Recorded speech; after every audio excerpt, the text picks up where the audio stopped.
Aleluya, aleluya.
Contigo quiero estar.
contigo quiero estar.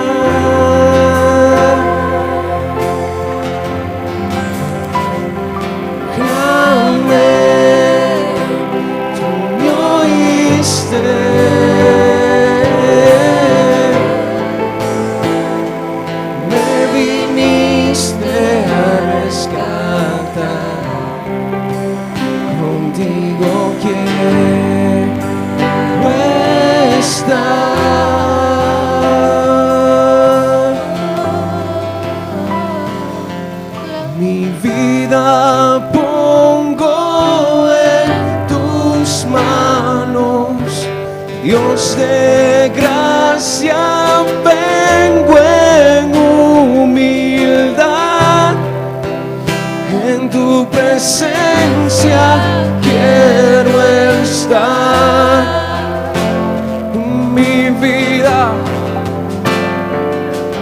Mi vida pongo en tus manos, Dios de gracia, vengo en humildad, en tu presencia quiero estar. Y clamé, me oíste, me viniste a rescatar, contigo quiero estar.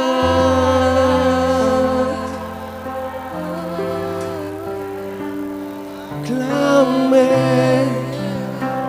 tú me oíste,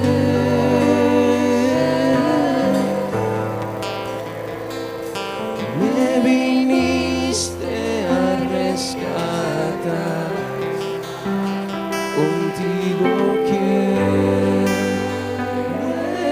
estar.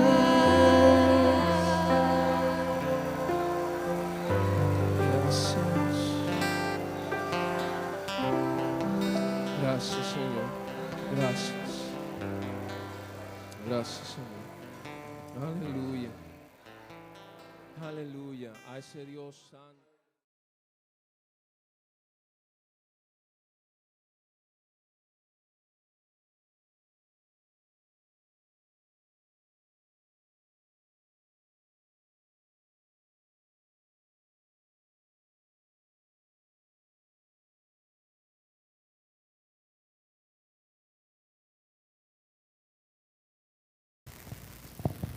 Gloria a Dios, amén. Qué bueno que estamos aquí los hermanos todos juntos en armonía. Esa es la palabra de Dios, porque aquí envía Jehová bendición y vida eterna. Amor, préstame por favor la fuente que está, creo que y no tengo carga aquí. Vamos a ir buscando la palabra del Señor mientras. Entonces nos preparamos y luego oramos en 2 Timoteo capítulo 3. Gracias. 2 Timoteo capítulo 3, un versículo y una cita que todos conocemos.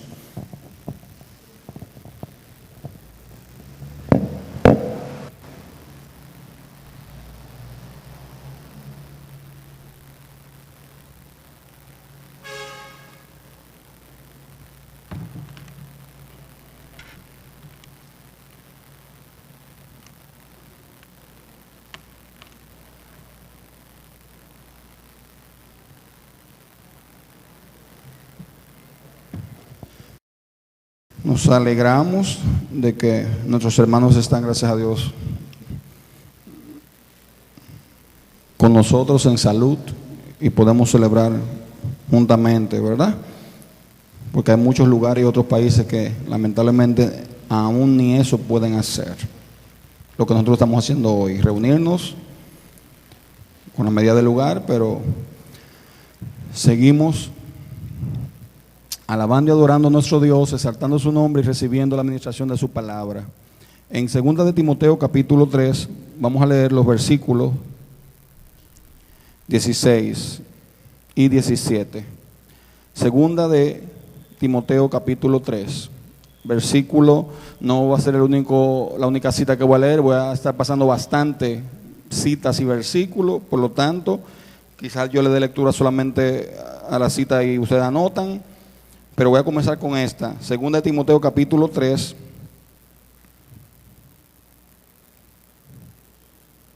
Versículos 16 y 17 dice así la palabra del Señor. Se pueden quedar sentados.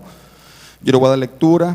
Toda la escritura es inspirada por Dios y útil para enseñar, para redarguir, para corregir, para instruir en justicia, a fin de que el hombre de Dios sea perfecto, enteramente preparado para toda buena obra.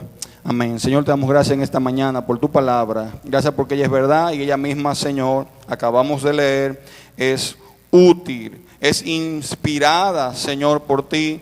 Oh Dios, y lo que no puede hacer el hombre y lo que es imposible para cualquiera de nosotros hacer, tú por tu palabra, Dios, y con tu palabra, Padre, es posible de que tú obres en los corazones. Te pedimos esta mañana que tu Espíritu Santo sea trayendo, Dios, la palabra que te ha placido y que ya tú de antemano has preparado para esta mañana, para cada corazón, tanto de los que te conocemos como de los que no te conocen. Oh Dios, obra, Dios, en el corazón incrédulo, el milagro más grande, Dios, que es la obra de la salvación. A ti te damos la gloria. Obra, Señor, en cada corazón, en cada mente, aún del que crea que ha sido regenerado y no lo es, el milagro de la salvación. Obra, Señor, aún en el que por años ha vivido, Señor, una rutina, Señor, y un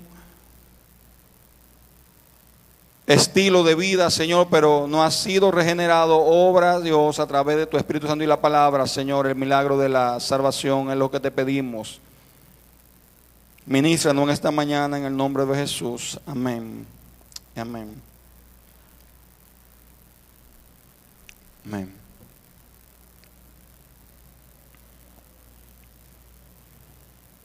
Pablo le escribe a Timoteo,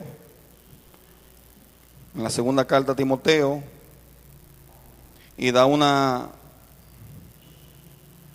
breve descripción de lo que la Escritura es y puede hacer.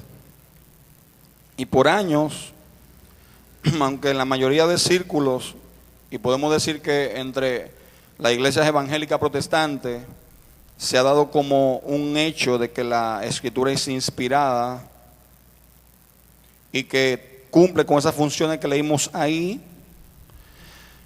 Hubo un tiempo, y aún hoy en día, muchas veces tenemos, lamentablemente, el debate entre los mismos círculos cristianos, no solamente de que si la Escritura es inspirada por Dios, sino de lo que le hemos llamado la suficiencia de las Escrituras. El debate más fuerte ha sido en torno a, uno, la suficiencia de las Escrituras, y número dos, en base a la inerrancia de las Escrituras. Todo lo que estamos aquí debemos tener claro que, primero, por un lado, no hay error alguno en este libro que para nosotros nuestra guía, que llamamos Biblia o la palabra de Dios. Amén. No hay error en ella. Amén. Pero número dos, también debemos tener en claro de que ese libro y todo lo que está contenido aquí en este libro es suficiente y necesario para todo lo que el hombre necesite. Hombre, mujer, no importa la cultura, el tiempo, las edades, no importa la nueva tecnología, los desarrollos, no importa, hermano, lo que diga la psicología, lo que diga el humanismo, lo que proclame la ciencia. Si usted tiene cualquier problema, el tipo de problema que sea, la respuesta a esos problemas en la palabra está, es suficiente ella, por sí sola.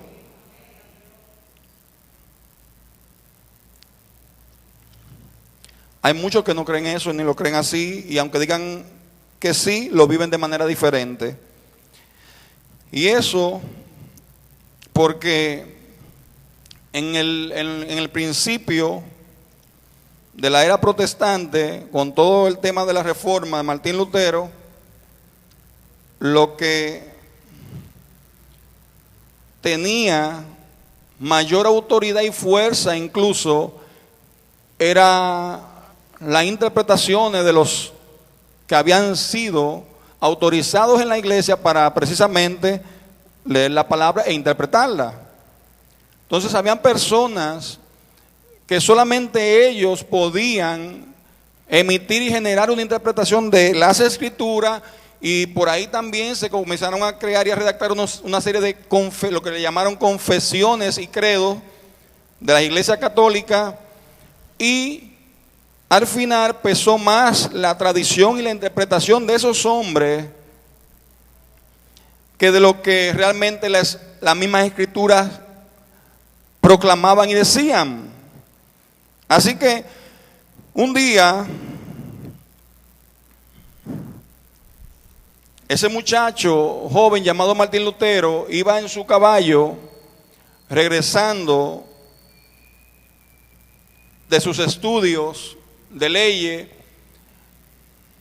y por un incidente que tuvo en el camino, él le promete a Santa Ana que va a dedicar su vida a ser monje, y se retira y se mete al monasterio. Y cuando se mete al monasterio y comienza a profundizar cada vez en todos estos temas de lo que imponían en ese entonces lo que eran las autoridades de la iglesia, el papa y los sacerdotes y todos los obispos, él comienza a tener una serie de dudas y de cuestionantes. Y los que vieron la película saben, porque lo explica de manera muy, vamos a decir así, muy similar a los que han estudiado la vida de ese hombre, que él se confesaba, él iba y se confesaba porque encontraba que no podía, no encontraba cómo ser justo delante de Dios, encontrarse justo, y se confesaba y se confesó sus pecados, y duraba tiempo, pero inmensurable confesándose, y ya no sabían lo que iban a hacer los otros, obviamente, líderes de la iglesia, y decían: este hombre tiene problemas. Y entonces se iba, y no bien se iba, se devolvía porque, ay, me recordé de otro pecado que no había confesado, y él no se encontraba justo ni puro de su pecado, con todas las penitencias y todo lo que le podían hacer. Entonces, para salir un poco de él, en buen dominicano, se le ocurre una idea, le dice: mira, no está trayendo problemas, vamos a mandarlo para entonces el seminario, clase, y lo pusieron a dar salmos, y lo mandaron a dar salmos para el seminario, para que se entretuviera, y le dieron: mira, toma, lee, estudia y da salmos, a ver si la mente se le ocupaba en otra cosa, que no fuera su pecado. Y ese fue el mayor error, porque entonces él, dando salmos, se encontró con el libro de Romanos, y ahí cuando comenzó a leer Romanos, se dio cuenta de una serie de verdades bíblicas que no era como la estaban obviamente aplicando la autoridad papal en ese entonces.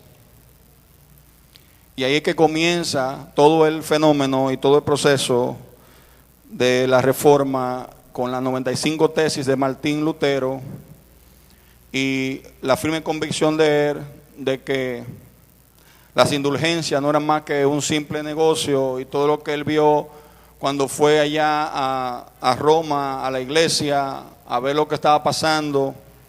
Y entonces ya ustedes conocen el resto de la historia. Cuando ocurre el tema y inicia la reforma con todas las tesis, a él comenzaron obviamente a atacarlo y a rebatirle sus postulados y sus principios. Y junto con todo ese proceso es que surgen lo que le llamamos, o lo que luego le llamaron, las 5 solas de la reforma. Yo quiero tratar hoy una de esas en particular, y de hecho lo único que voy a hacer es voy a introducirla, pero quiero rápidamente explicar en qué consistieron las 5 solas. nada más voy a tratar, repito, introducir una, que fue la primera que se elaboró en un tiempo donde no existían redes sociales, ni estrategia de marketing, ni nada por el estilo. Hasta hoy en día se mantienen como si fueran eslogan, pero son más que eso.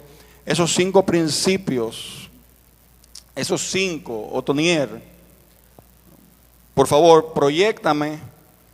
Entonces, comenzaron, y repito, fue como si fuera respuesta de él a todos los ataques que estaba recibiendo a cada uno de los postulados. Así que surge la primera tesis de sola escritura. Ahí, luego, y como dice a sí mismo, aunque fue en el latín inicialmente, lo que proclamaba y reafirmaba este primer postulado de sola escritura era que la autoridad suprema de la iglesia y por encima de cualquier credo, tradición o confesión radicaba en las escrituras, más que en la cultura, en la tradición de los hombres, en todo lo que podía imponer o establecer la Iglesia Católica con sus líderes, con sus papas. Se enarboló este principio de sola escritura diciendo: lo único que necesita la iglesia por encima de la tradición del hombre y de lo que pudiéramos quizás idear o pensar, aún parezca bueno, no. El único principio que va a regir por encima de cualquier cosa la iglesia es la Biblia, la palabra de Dios. Y vamos a poner la Biblia en el centro para que sea ella la que diga lo que hay que hacer en la iglesia y lo que no hay que hacer, cómo hay que hacerlo y cómo no se debe hacer. Y todo lo que se haga, entonces vamos a ir allá y lo vamos a consultar en el manual por excelencia, en el eje y en el fundamento, el pilar, lo que está escrito aquí en la palabra. Sola escritura.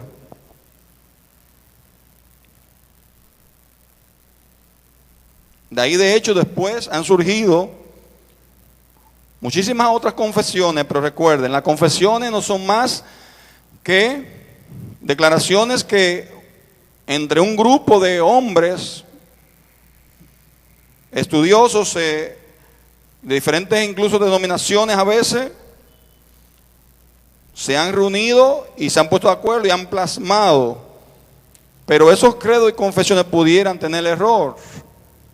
Obviamente, no es que son infalibles. La que es infalible es la palabra de Dios. Surgió después entonces una segunda tesis o un segundo postulado que la Reforma enarboló también, aparte de sola escritura, y fue la segunda sola, que fue solo Cristo, o solo en Cristo, o solo a través de Cristo. Ahí comenzó Martín Lutero, obviamente, y todos estos hombres a dejar en claro que el único intermediario que podía, obviamente, hacer posible el conocimiento, la comunión y esa entrada hacia Dios, y esa conexión entre hombre y Dios era Cristo. No era posible por ningún hombre, ningún ser humano. Esa autoridad que le habían dado al sacerdocio humano, católico, donde ellos eran los intermediarios, y aún hoy así lo proclama la Iglesia Católica, ellos son los intermediarios entre Dios y el hombre, se dejó en claro con esta segunda sola de que el único camino, la única forma, hermanos, la única vía, el único la única persona que es capaz y que es necesaria para que el hombre sea salvo es Cristo, un solo nombre, ningún otro. Aún así ellos, y en muchas otras después de declaraciones y confesiones, dicen, aún hoy en día los líderes cristianos, los pastores, por mayor autoridad que se le haya dado, o buenos predicadores o expositores que sean, no tienen ninguna función de intermediación entre el hombre y Dios. Ellos lo único que hacen es proclamar el mensaje de la palabra, la verdad es aquí escrita, pero el único que ha pagado y que ha hecho posible la salvación ante Dios del hombre es Cristo, uno solo, Cristo. La segunda sola. Después de esa, sola Escritura, sola Cristo. Entonces comenzaron los protestantes a responder al tema de la obras y todo lo que se había enarbolado en la Iglesia Católica para hacer posible la salvación. Y ahí viene entonces la tercera sola y la cuarta, que son sola gratia y sola fide, solo por gracia y solo por fe. La sola gracia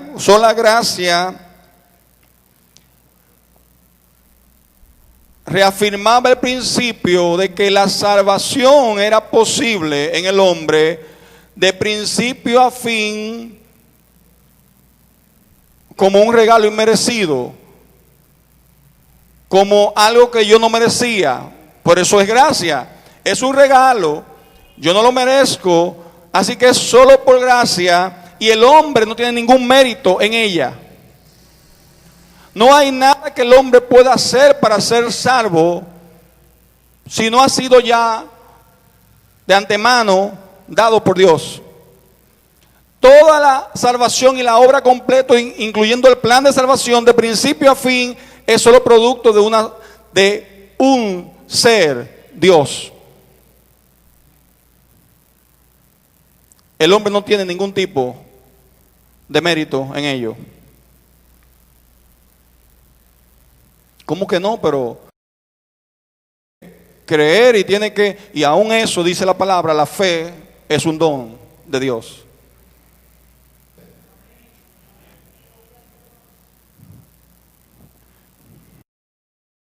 Decimos amén, pero no todos. Yo sé que estamos 100% de acuerdo con esa parte. Y le voy a decir por qué. Eso me recuerda en una ocasión un alumno que yo tuve, ese alumno,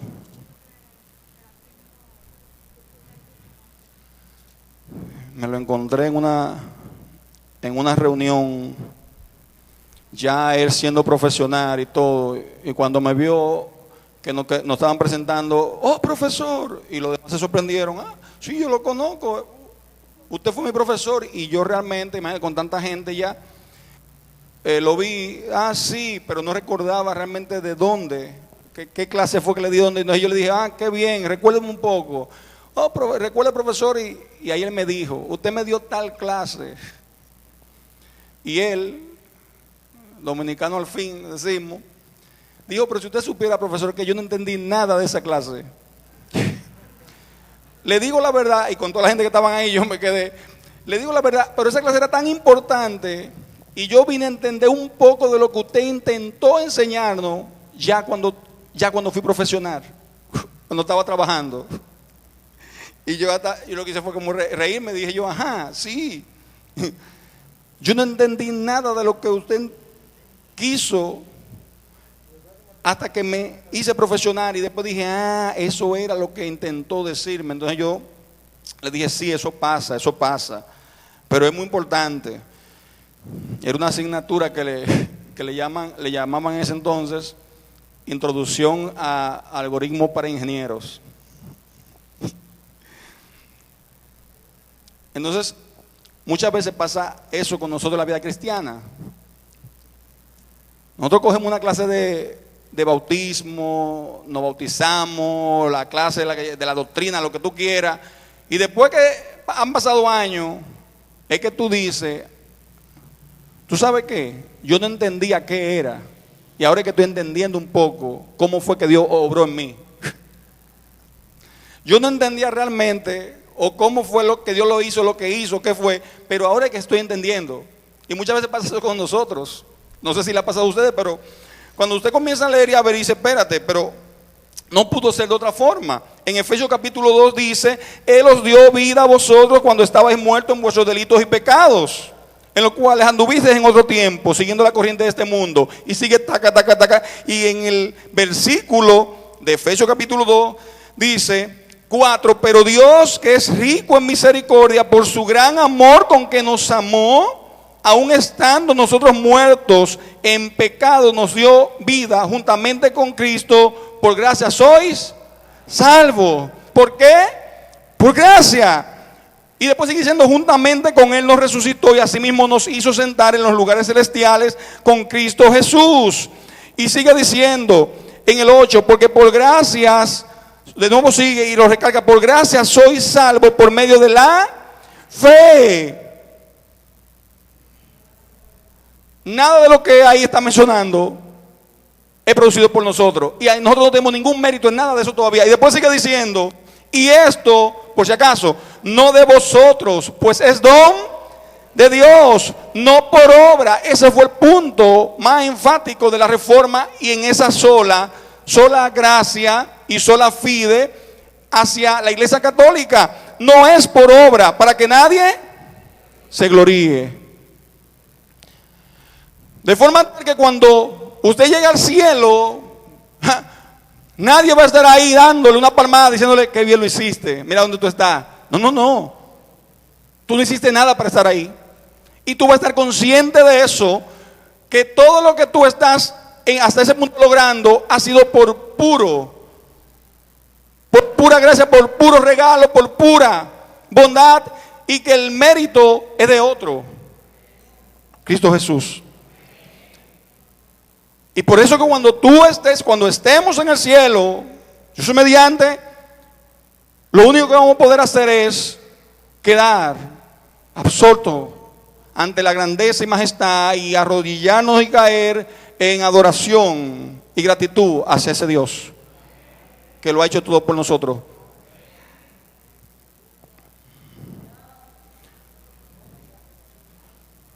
De ahí surgieron muchos problemas, porque no. Realmente sí, comienza con Dios la salvación, pero el hombre contribuye para que sea posible y su finalización. No, mentira, el hombre no contribuye. Después surgió y toda esta corriente, monergismo, sinergismo, de que no, pero que es una mitad. Dios comienza, Dios la inicia, el hombre la sigue y tú pones algo y yo pongo algo. No, hermano, el hombre realmente no hay mérito alguno en el hombre en la obra de la. Entonces, cuando usted entiende eso y va leyendo cada uno de estos argumentos y de esas declaraciones, usted ve que el orgullo suyo, aunque quiera sobresalir, es aplastado, porque siempre te va a decir, no, oye, no es por ti. Eso fue porque a Dios le plació. De hecho, ahí mismo lo dice en la palabra, que es por que Dios vio algo en ti. Dios no vio nada en ti bueno para salvarte. Hay algunos que, obviamente, definiendo la presciencia, el preconocimiento o el conocimiento anticipado, que también es obviamente parte de una doctrina de la elección, y hay muchos que dicen no, porque que Dios vio de antemano que yo iba a creer, y por eso Él, entonces, pero si fuera así, entonces el mérito no fuera de Dios, fuera del hombre, porque está diciendo que ya porque Dios vio en mí que yo iba a creer, Dios que lo conoce todo, fue que me eligió. La palabra no dice eso, la palabra aquí dice que fue por su puro afecto. No, nada movió a Dios a elegirte, a salvarte, fue por su puro afecto. Por gracia soy salvo. Y eso por fe. Y no por fe en cualquier cosa, sino por la fe en Jesucristo. Ahí están. Solo Escritura, solo Cristo, solo por Cristo, solo por gracia, solo por fe. No por obra. Wow.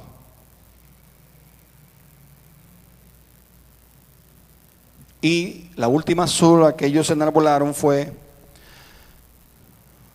solo y de gloria, solo a Dios, solo para la gloria de Dios. Gloria a Dios. Ahí todos comenzaron una vez más a proclamar que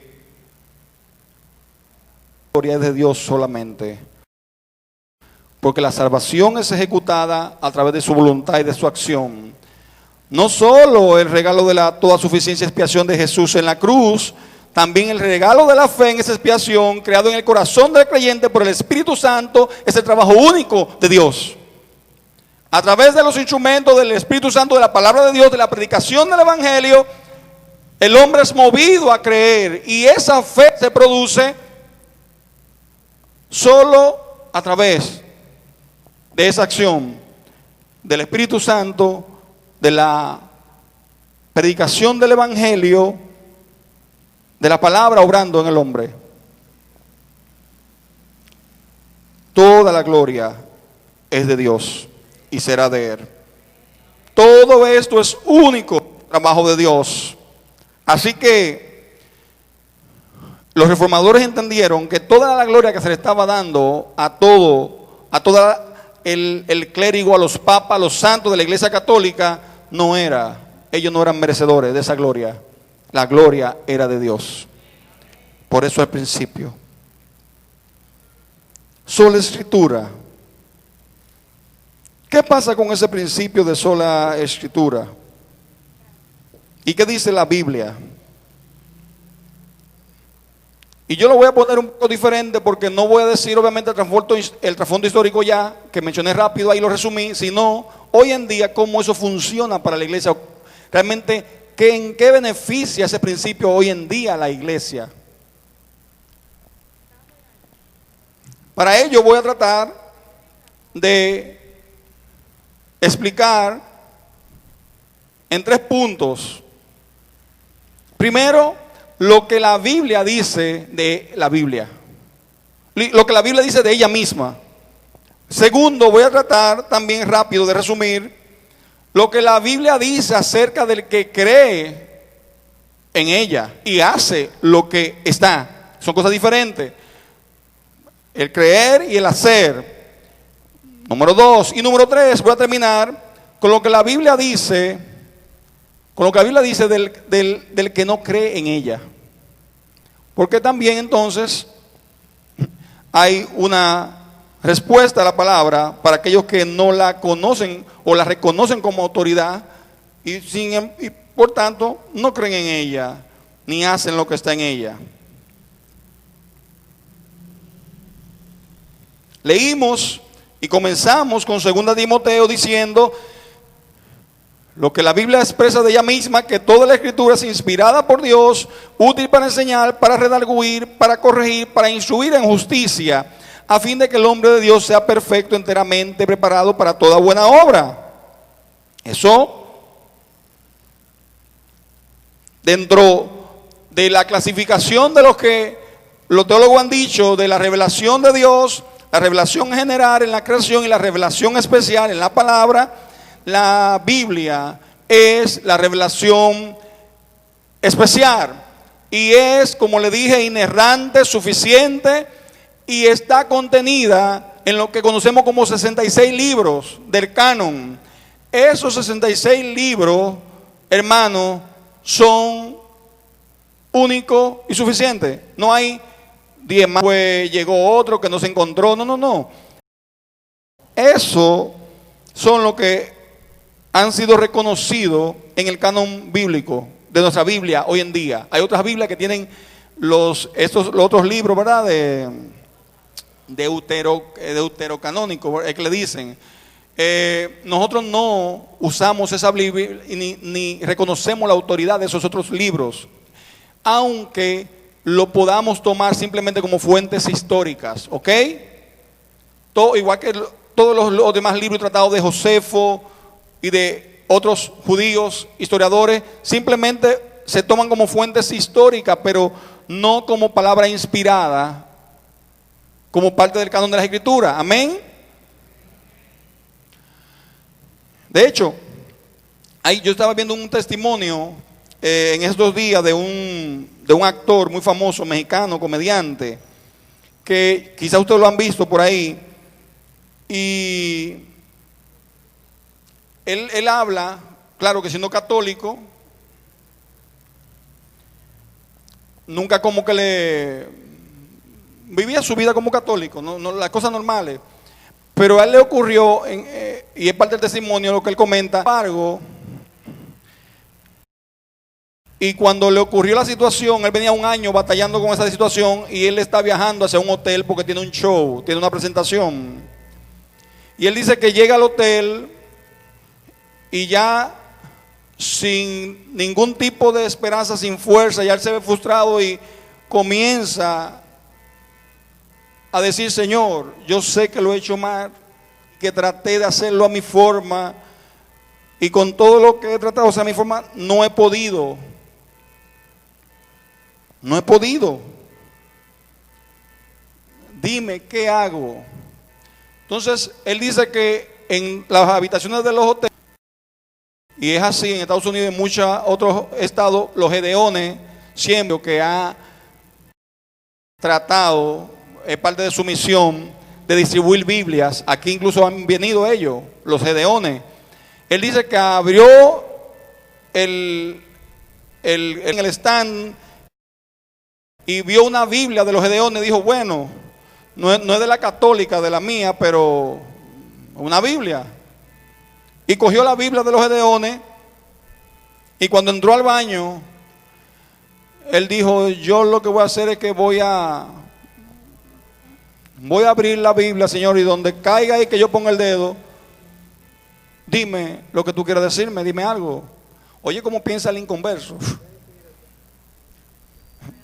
Porque la Biblia tampoco no es que una ruleta ni un jueguito que tú vas a agarrar y que ay, abrí y cayó. Pero hasta en eso, fíjense el obrar de Dios. Porque él dice que cuando él abre, él pone la marca y la Biblia cae en Hechos capítulo 1. Él se llama Teófilo, le dicen Teo. Y él dice que cuando abre la versión en Hechos, lo primero que aparece en el capítulo 1 dice: oh querido Teófilo. Y eso fue suficiente. Él se desplomó a llorar. Él dice: yo no recuerdo qué más yo leí, pero cuando yo vi en la Biblia mi nombre, oh querido Teófilo, él dice, yo entendí que Dios me tiene en cuenta, dice él. Yo nunca había leído, realmente dice, la Biblia y mucho menos mi nombre. Y él comienza a llorar y dice que se para de ahí, sigue y hace toda su presentación normal. Y la situación con la que estaba lidiando, que fue por la que lo llevó a eso, después de un año, desaparece en 15 días. Entonces, a veces, hermanos, y repito, no es que sea la manera normal de Dios obrar, porque Dios obró en él así, y ya uno, ay, déjame ver ahora qué Dios me dice hoy, y abro la Biblia y cayó parada, eso, no. Dios tiene maneras muy particulares. A lo que voy es que a veces desconocemos tanto lo que la palabra tiene para nosotros y lo que dice ella, cuando ya la respuesta está en la palabra, que no la conocemos, no la leemos. No la leemos. Oiga,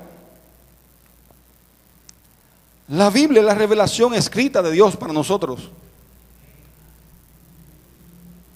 Si a importancia vamos, oiga bien, el cristiano no podría vivir sin alimentarse y sin nutrirse de todo lo que Dios nos ha dejado en su palabra escrita. No. Y nuestro hermano Henry hacía énfasis en eso los dos domingos pasados. Ella no solamente es la revelación escrita de Dios para nosotros, sino que es la única norma infalible de fe y práctica para la iglesia. Dios no te va a ti a juzgar, ni te va a exigir por nada de lo que tú no sepas o Él no escribió, no te dejó antes expresamente. Él te va a exigir y te va a pedir por lo que está escrito aquí en la palabra. Porque eso es lo que Él está esperando que tú y yo hagamos. Ahora, dice también que la responsabilidad de los creyentes consiste en estudiar la palabra para llegar a la verdadera intención y significado de ella, reconociendo que la aplicación apropiada de esa escritura es obligatorio para todas las generaciones. Sin embargo, la verdad de las escrituras está en una posición en la que juzga a los hombres, pero ellos nunca están en una posición para juzgarla a ella. Y ese es el problema, que el hombre es muy dado a querer juzgar la palabra. No, ella te juzga a ti, me juzga a mí, pero nosotros no estamos en posición de juzgarla a ella. Es la palabra, la norma infalible, única, de fe y de práctica dada por Dios a nosotros.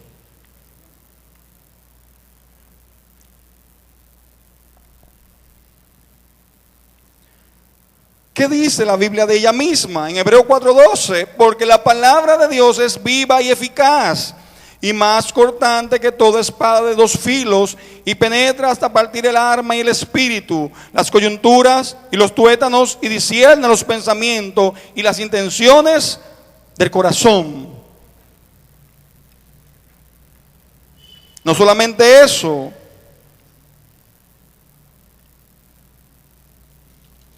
nada más por tomar algunos, porque si leemos el Salmo 119 completo, sabemos que es todo un poema y un compendio descrito de lo que es la palabra de Dios y los beneficios. Pero también ella misma, la palabra, se autoproclama, no solamente como inspirada por Dios, sino también como una herramienta a la que Cristo mismo acudió y necesitó en su ministerio, y el mismo Cristo la aprobó en todas las menciones que hizo. Cristo enseñó utilizando las escrituras, que obviamente hasta su momento tenía. Ella misma no solamente son la palabra de Cristo, la palabra de verdad. Las santas escrituras son el libro de la verdad, Daniel 10:21. Son el libro de la ley, Nehemías, el libro de Jehová, la espada del Espíritu, Efesios 6. Contiene todas las promesas del Evangelio. Revelan las leyes, los estatutos y los juicios de Dios. También registran todas las profecías divinas. Ellas, dice Juan, testifican de Cristo. Lucas dice que están completas y son suficientes. Pueden hacer sabio para la salvación por la fe que es en Cristo. Son provechosas para la doctrina y la práctica. Y también ella misma, la palabra, se describe como pura, verdadera, perfecta, preciosa, viva y eficaz. Y han sido escritas para que el hombre, nosotros, los creyentes, pero también los no creyentes, podamos ser alumbrados, enseñados, instruidos. Y ella es necesaria para regenerar, vivificar, alumbrar, convertir el alma, hacer sabio al sencillo, santificar, producir fe, producir esperanza, producir obediencia, purificar el corazón, limpiar nuestro camino, guardarnos de la senda de la muerte, dar vida y promover nuestro crecimiento en gracia. Solamente algunos, y lo que la Biblia dice que ella misma es.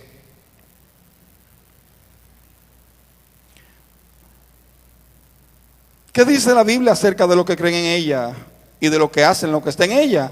Vamos a ir al Salmo capítulo 1.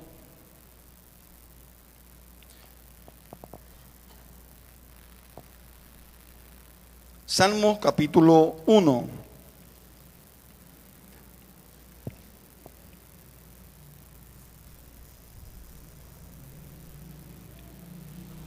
En Isaías capítulo 40, dice el profeta sobre la palabra de Dios: sécase la hierba, marchítase la flor, mas la palabra del Dios nuestro permanece para siempre.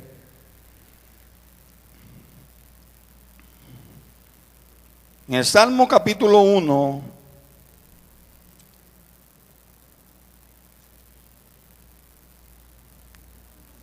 Salmo capítulo 1, ajá.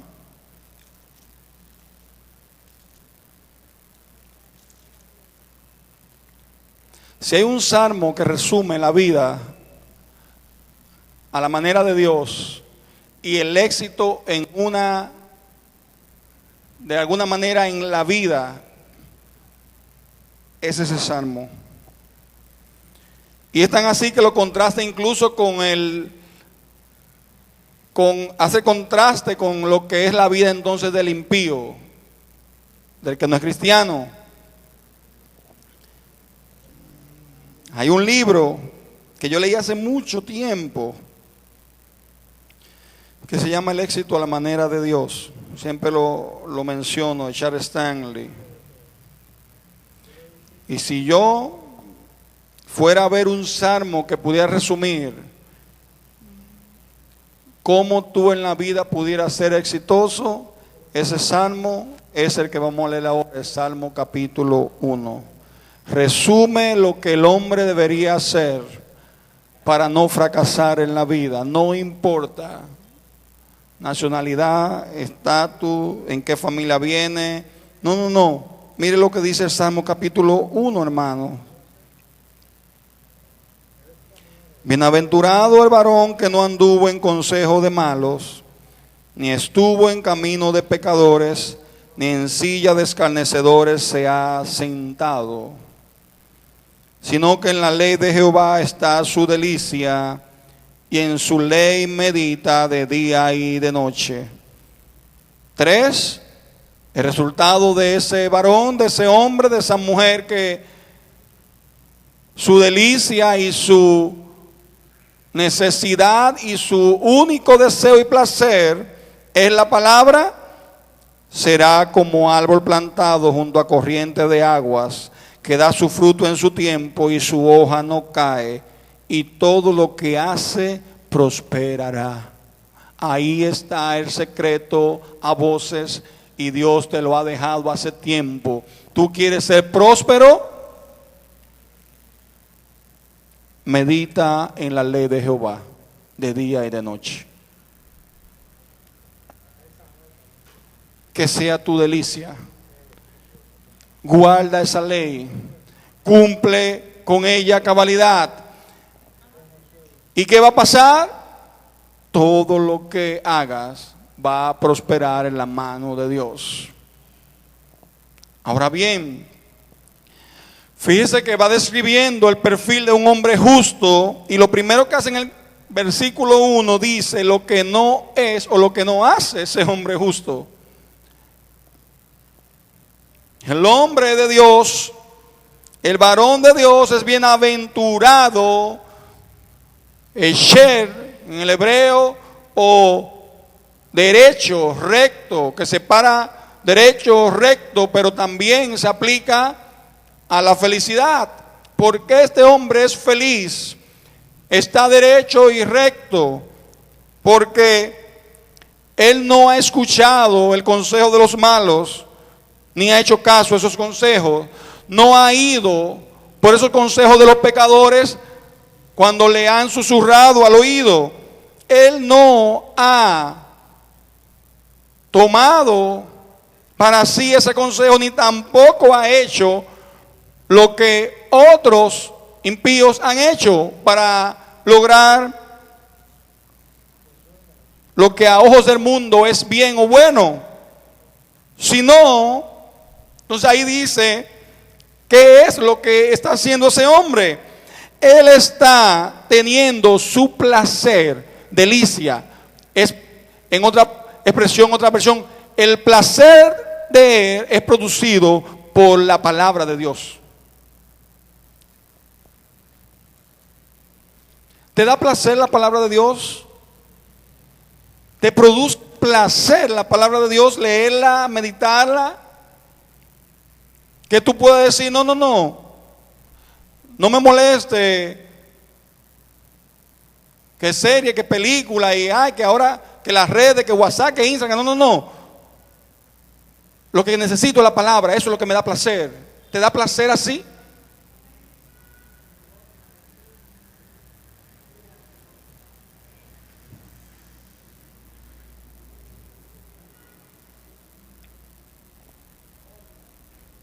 Yo ayer le decía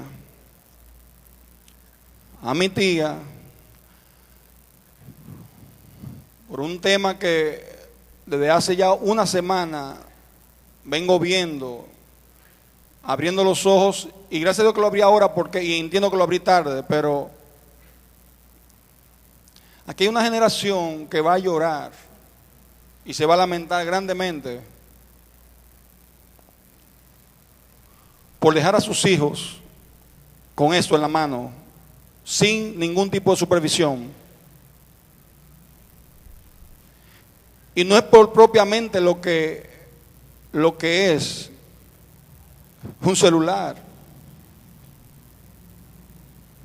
Es por lo que hay y el acceso a lo que se tiene a través de estos instrumentos.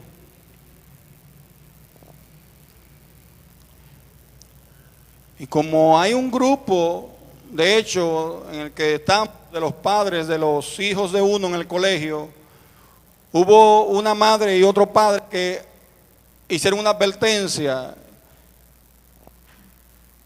Y es un colegio cristiano, y me consta que hay mujeres piadosas ahí, y igual padres, hombres que son piadosos, y cuando yo veo que uno de esos padres habla, yo digo, hay que ver. Si fulano dijo, tengo que ver. Y uno de ellos dijo, observen un documental que hay, por favor, búsquenlo donde puedan, que se llama El dilema de las redes sociales. Y yo fui de una vez, investigué y lo busqué. Y a la primera que puse, después que lo vi a verlo, fue a mi esposa.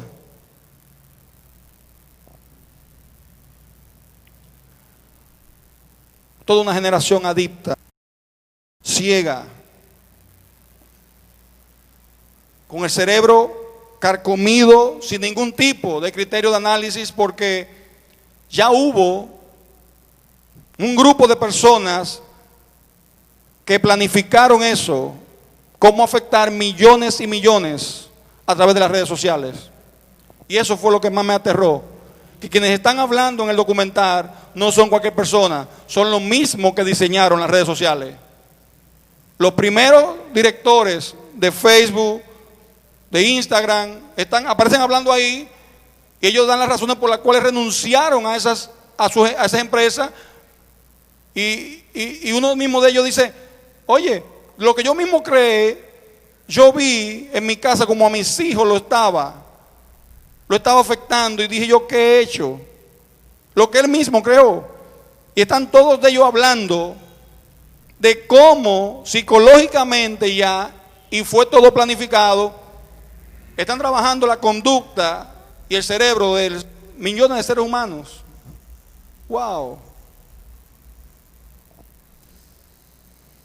Y la tasa de depresión y suicidio proporcional precisamente al uso de estas redes, por lo que está ocurriendo ahí. Y los papás, no, tranquilo, dale el celular, 3 horas tengo tranquilo ya, y el muchacho con el celular ahí trancado solo, con la tabla solo.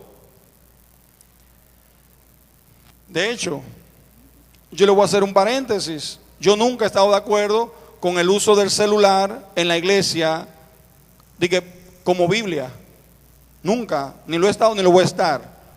Pero después que vi el documental, ahora más todavía estoy en desacuerdo.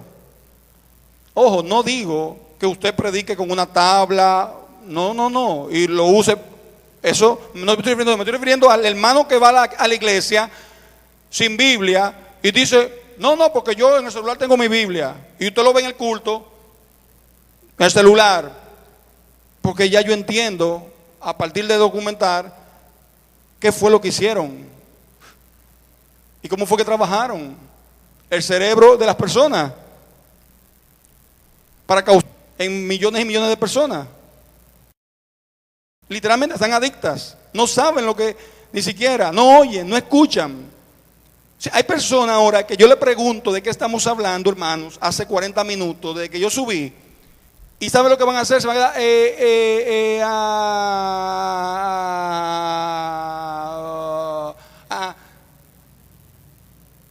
no van a tener ni idea de una cita bíblica de la que hemos leído, ni idea va a tener. Ahora, yo hago la prueba ahora y se lo aseguro. ¿Saben por qué es? Porque ya la mente tiene una disociación de que no pueden concentrarse ni 5 minutos, porque las redes han sido planificadas y han sido diseñadas para que todo el bombardeo sea como inyecciones de 3 minutos, pum, 5 y ya. Pero cuando uno de esos muchachos se expone a una conferencia de 1 hora, de 2 horas, no pueden resistir más de ese tiempo, porque las redes le han inutilizado el cerebro y se lo han programado para eso, para que nada más sea YouTube, 8 minutos el video, no más de 8 minutos, no más de 10. Pero pasó de 10, ya, me aburrí. Abran los ojos, iglesia.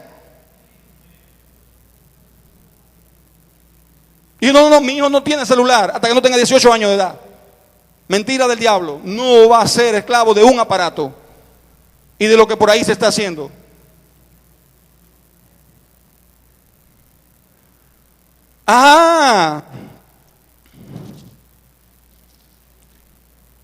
Sino que en las redes sociales está su delicia y en ella medita de día y de noche, de madrugada. No, esa no es la versión que tengo, ¿no? Sino que en el Facebook, en el Instagram y en YouTube medita de día y de noche. Tiene mucho like, mucho view y seguidores y también virales, 5 videos virales. Wow. Será como árbol plantado en las redes sociales.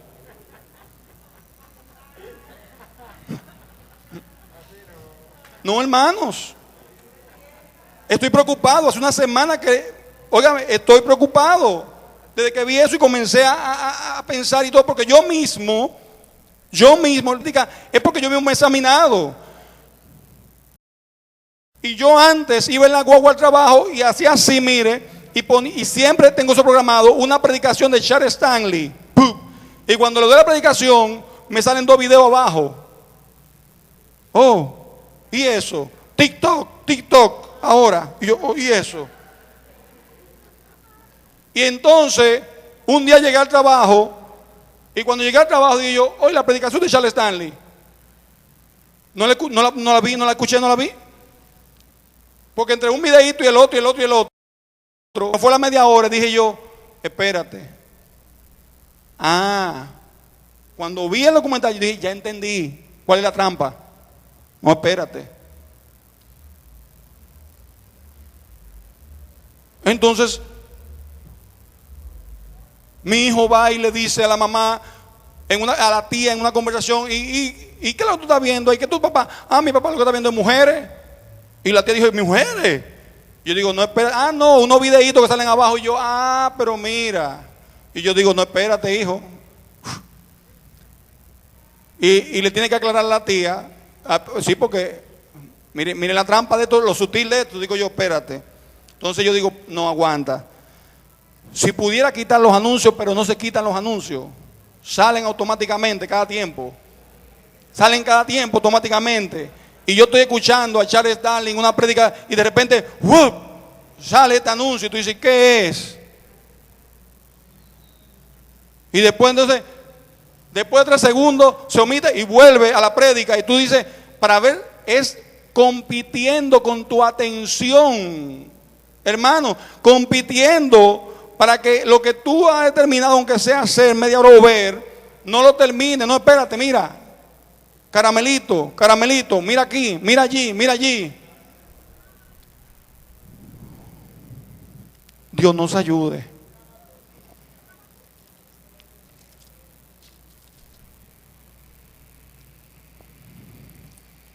Revise, papá y mamá, en lo que están sus hijos. Revíselo. Si todavía tiene tiempo. Si todavía tiene tiempo. Los que vieron el documental que estoy diciendo saben y ven cómo aparece una niña, una adolescente ya que está en un nivel de adicción tan grande que cuando la mamá quiere quitarle el celular, que se lo confisca, la niña va escondida a la cocina y rompe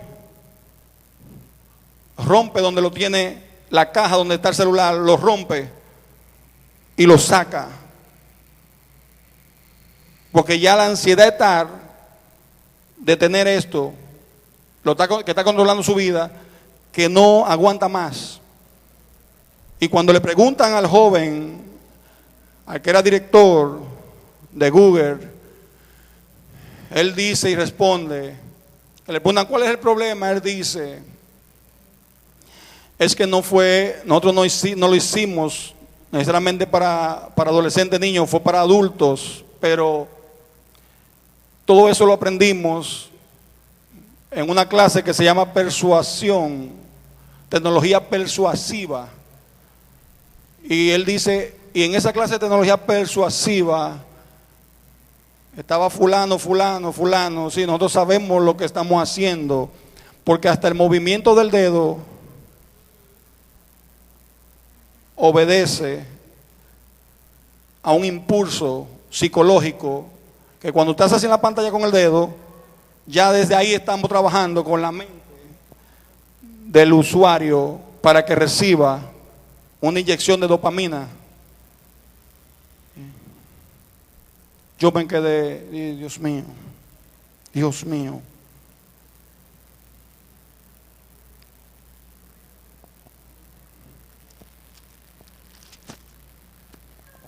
La palabra de Dios debe ser más fuerte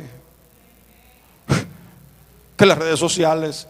Se supone que en el cristiano la palabra de Dios y el deseo que levanta la palabra de Dios por leerla y por conocer más, debería ser más fuerte que cualquier otra cosa. Sino que en la ley de Jehová está su delicia y en su ley medita de día y de noche.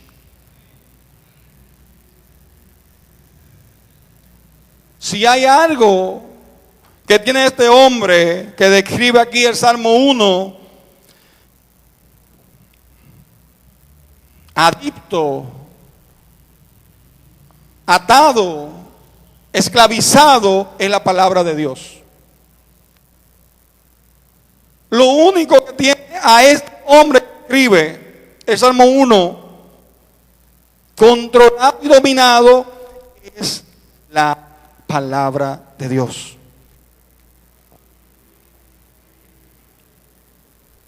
Será como árbol plantado junto a corriente de aguas, que da su fruto a su tiempo y su hoja no cae, y todo lo que hace prosperará. Wow. Ese salmo tiene un paralelo en Jeremías, que lo voy a leer rápido por un tema de tiempo.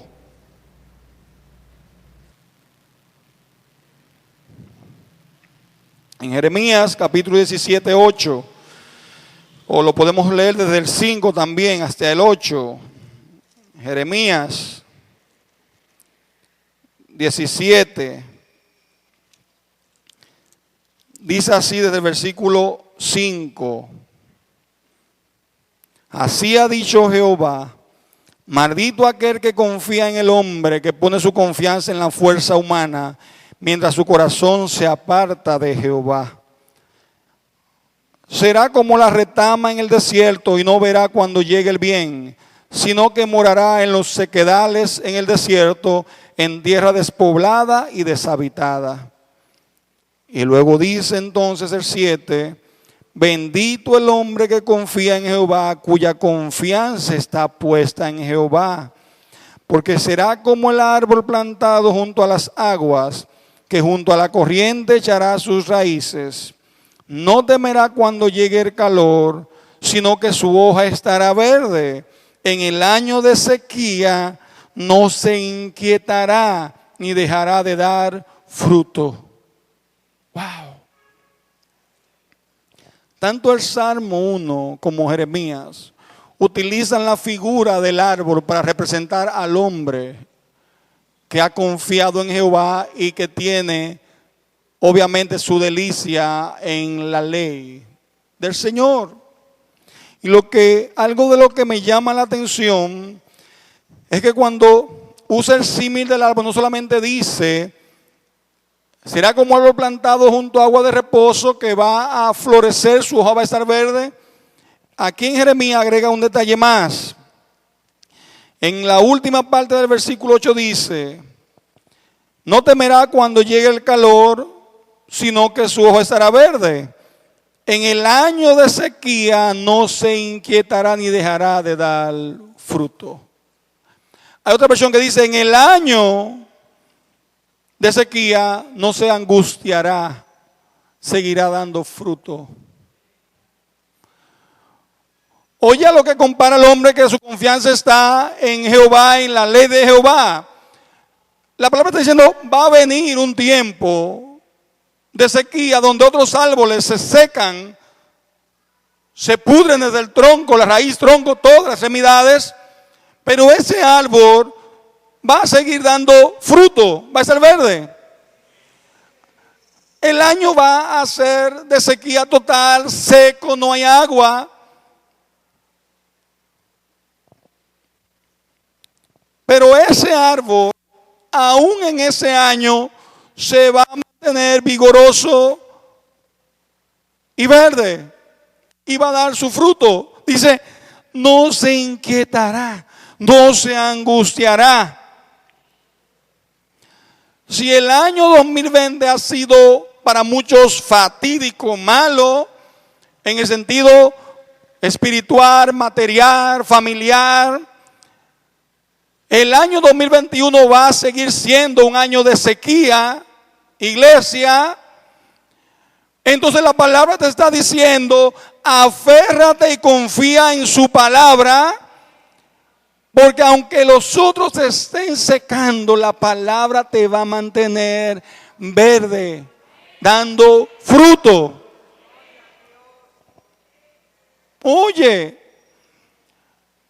no es un tema de que ay, que sí. No. Este mundo es el mundo de Dios. Con COVID, sin COVID, con todo lo que venga. Pero lo que la palabra está diciendo aquí, no, espérate. Deleítate en la palabra de Dios y medita en ella. Mira las promesas de Dios en ella para el justo. Y esta es una de ellas.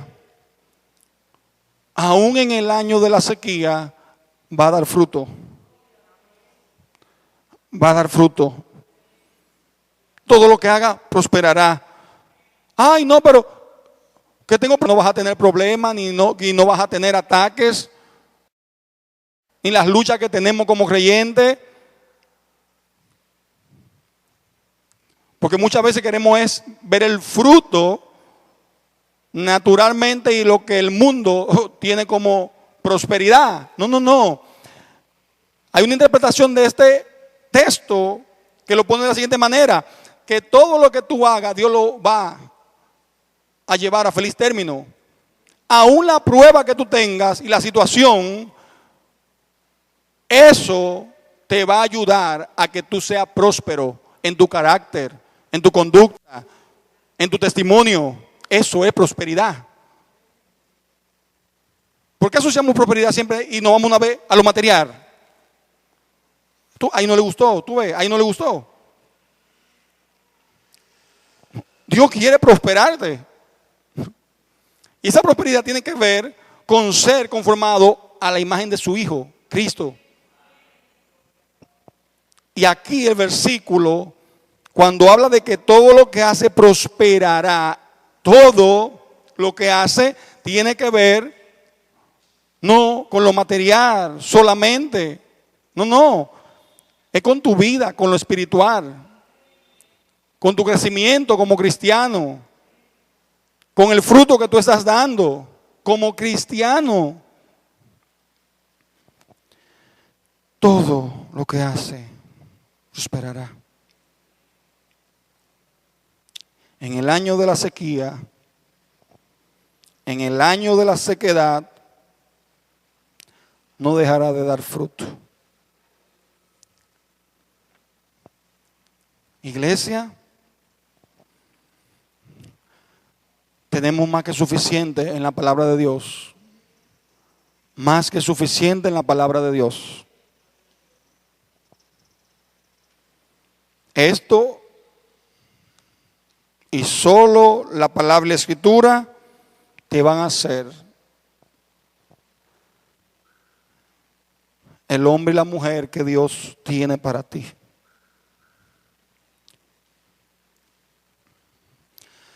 Señor, te damos gracias en esta mañana por tu palabra, Dios. Gracias porque, oh Dios, tú nos has dado, Señor, un tesoro. Tú nos has dado, Señor, un gran tesoro de sabiduría, de verdad. Ayúdanos a atesorar tu palabra, a meditar en ella, Dios. Ayúdanos, ayúdanos. Oh Dios, que nuestro tiempo, Señor, pueda ser administrado como mayordomos fieles, Señor, en meditar en tu palabra y estudiarla, escudriñarla, Señor. Oh Jehová. Por favor, danos discernimiento en este tiempo para entender lo que viene de ti, lo que no viene de ti, Señor.